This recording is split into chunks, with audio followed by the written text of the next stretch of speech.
Bismillahirrahmanirrahim. Assalamualaikum warahmatullahi wabarakatuh.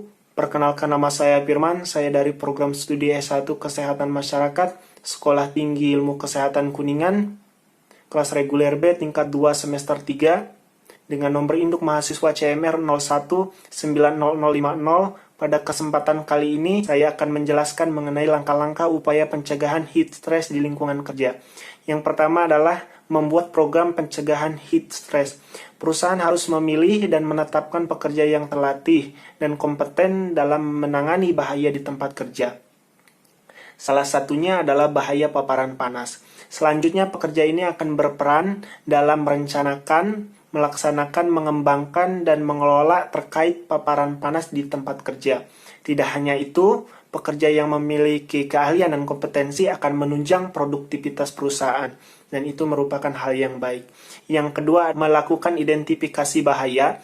Yang perusahaan dan pekerja wajib melakukan identifikasi bahaya paparan panas untuk meminimalkan kecelakaan kerja, penyakit akibat kerja, dan penurunan produktivitas kerja. Kegiatan identifikasi bahaya dalam meliputi, yang pertama adalah mengenali bahaya paparan panas dan resiko akibat panas bagi para pekerja. Dengan pekerja mengetahui resiko dan bahaya akibat dari paparan panas, mereka akan menjadi lebih berhati-hati dalam melakukan pekerjaannya, dan tentunya ini akan menurunkan resiko kecelakaan.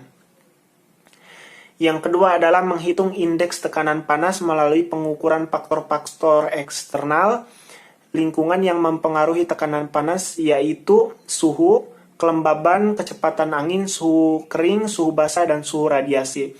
Mengukur suhu di lingkungan kerja itu penting karena ini berkaitan dengan para pekerjanya langsung, dan tentunya ini berdampak terhadap produktivitas para pekerja, kesehatan dan keselamatan para pekerja. Karena suhu yang terlalu tinggi dan beban kerja yang berat itu akan berdampak buruk dan akan menyebabkan heat stress bagi para pekerja.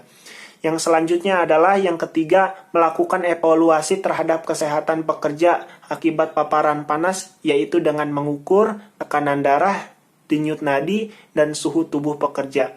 Ini penting dilakukan sesudah pekerja melakukan pekerjaan berat, karena ini merupakan salah satu bentuk awal dari pemeriksaan yang akan menjadi acuan dalam kesehatan pekerja ke depannya nanti. Selanjutnya adalah menentukan langkah pengendalian dan perbaikan untuk meminimalkan bahaya paparan panas. Lanjut kepada poin utama yang ketiga, yaitu melakukan pengendalian teknik.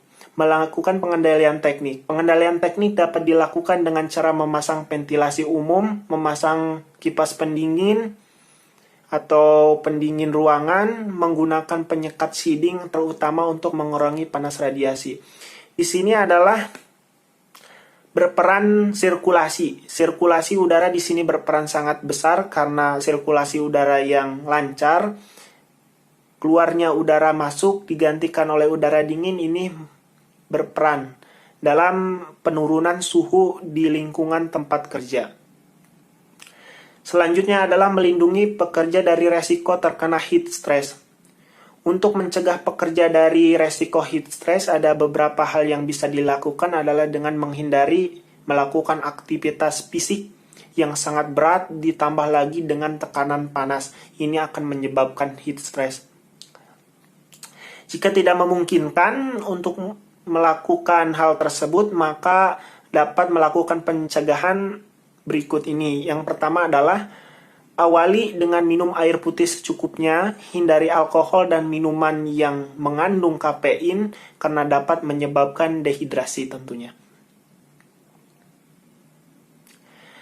Yang selanjutnya adalah gunakan pakaian berwarna cerah, ringan, dan tipis untuk menyerap keringat. Direkomendasikan untuk berbahan katun karena bahan katun itu dapat menyerap keringat dengan baik tentunya. Lalu hindari pakaian berbahan sintetis karena pakaian ini memiliki sifat untuk menyerap keringat yang kurang baik sehingga para pekerja tidak akan merasa nyaman ketika bekerja dengan pakaian yang menggunakan bahan sintetis.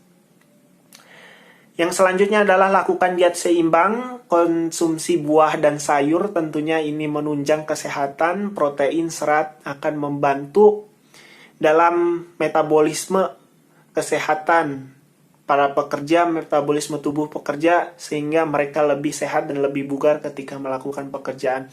Ini seharusnya disediakan oleh perusahaan setiap kali jam makan siang, pekerja diberikan makanan yang bernutrisi, supaya mereka terjaga stamina dan kesehatannya.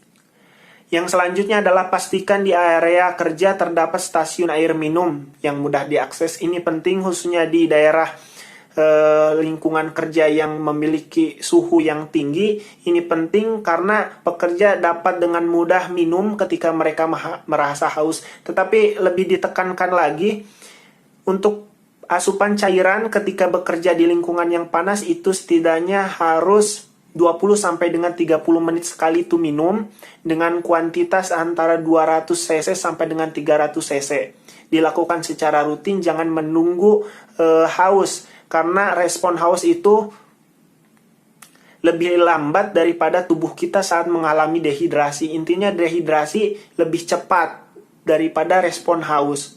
Ketika orang sudah haus berarti dia itu sudah mengalami dehidrasi. Sehingga diharapkan para pekerja dapat melakukan prosedur yang sudah ditetapkan oleh perusahaan untuk minum setiap 20 sampai dengan 30 menit sekali dengan kuantitas antara 200 sampai 300 cc.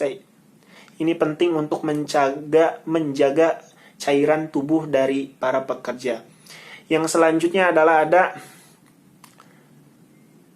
istirahat secara berkala, melakukan pekerjaan ditunda dulu karena pekerjaan yang berat tentunya menguras banyak tenaga dan kita memerlukan istirahat supaya badan kita kembali pulih setiap bekerja. Jadi pada saat shift istirahat atau pergantian shift diharapkan untuk menggunakan shift kerja itu dengan baik, seperti dengan istirahat, yaitu dengan tidur. Paling tidak itu akan melepas penat dan lelah. Selanjutnya, pertimbangkan menyediakan wadah air bertanda khusus dan berisi air es untuk membasahi handuk dan leher, lengan, dan lainnya.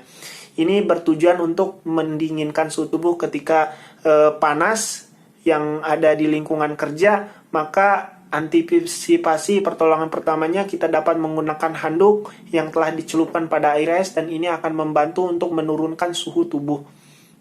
Mungkin sekian presentasi dari saya mengenai langkah-langkah dan upaya pencegahan heat stress di lingkungan kerja. Kurang lebihnya mohon dimaafkan. Billahi taufiq wal hidayah. Wassalamualaikum warahmatullahi wabarakatuh.